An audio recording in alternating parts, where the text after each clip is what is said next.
கர்த்தராகிய இயேசு கிறிஸ்து நாமத்தில் உங்கள் அனைவருக்கும் வாழ்த்துக்கள். இந்த நாளுக்குண்டான உயிருள்ள வார்த்தை உபாகமம் 28:6. நீ வருகையிலும் ஆசீர்வதிக்கப்பட்டிருப்பாய், நீ போகையிலும் ஆசீர்வதிக்கப்பட்டிருப்பாய். நீ வருகையிலும் ஆசீர்வதிக்கப்பட்டிருப்பாய், நீ போகையிலும் ஆசீர்வதிக்கப்பட்டிருப்பாய்.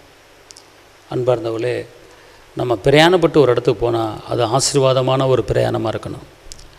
நம்ம ஒரு வேலையை முடிச்சுட்டு வரும்போதும் போகும்போதும் நமக்கு ஒரு பத்திரமான ஒரு சூழ்நிலையை, ஒரு பாதுகாப்பான ஒரு சூழ்நிலையை கர்த்தர் நமக்கு ஏற்படுத்தி தரணும்னா அந்த வருகையிலும் போகையிலும் நீ ஆசீர்வாதமாக இருப்பாய். அப்புறம் என்ன அர்த்தம்னு கேட்டால், எந்த ஒரு கெடுதலும், எந்த ஒரு நெருக்கமும், எந்த ஒரு பொல்லாப்பும் நம்மளுக்கு வராமல் நம்மளை பாதுகாத்து நடத்துகிறதான் ஒரு ஆசீர்வாதம். அதான் வருகையிலும் ஆசீர்வதிக்கப்பட்டிருப்பாய், நீ போகையிலும் ஆசீர்வதிக்கப்பட்டிருப்பாய். நீ வந்தாலும் ஆசீர்வாதம், போனாலும் ஆசீர்வாதம்.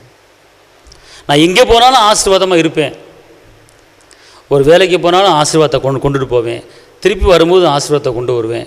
ஆசீர்வாதம் என்கிட்ட தங்கி இருக்குது அப்படிங்கிற நினைப்பில் இருங்க. கர்த்தர் சொல்கிறாரு, போகும்போது நீங்கள் முறுமுறுத்துட்டு போகாதீங்க. ஆசீர்வாதம் எனக்குள்ளே இருக்கிறது அப்படி சொல்லிட்டு போங்க. வரும்போதும் ஆசீர்வாதம் எனக்குள்ளே இருக்குதுன்னு சொல்லிட்டு போங்க. கர்த்தர் உங்களை ஆசீர்வதிப்பார். நான் ஜெபிக்கிறேன். தகப்பனே இயேசுவே, நன்றியோடு துதிக்கிறேன், ஸ்தோத்திரிக்கிறேன்.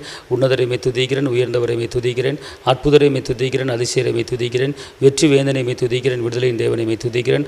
அப்பா, இந்த நாளிலும் இந்த வேலையிலும் கூட தகப்பனே அல்லேலூயா, வருகையிலும் போகையிலும் நீ ஆசீர்வாதமாக இருப்பாய் என்ற வசனத்தின்படி ஒவ்வொரு பிள்ளைகளையும் ஆசீர்வதித்து பெருக பண்ணுங்க.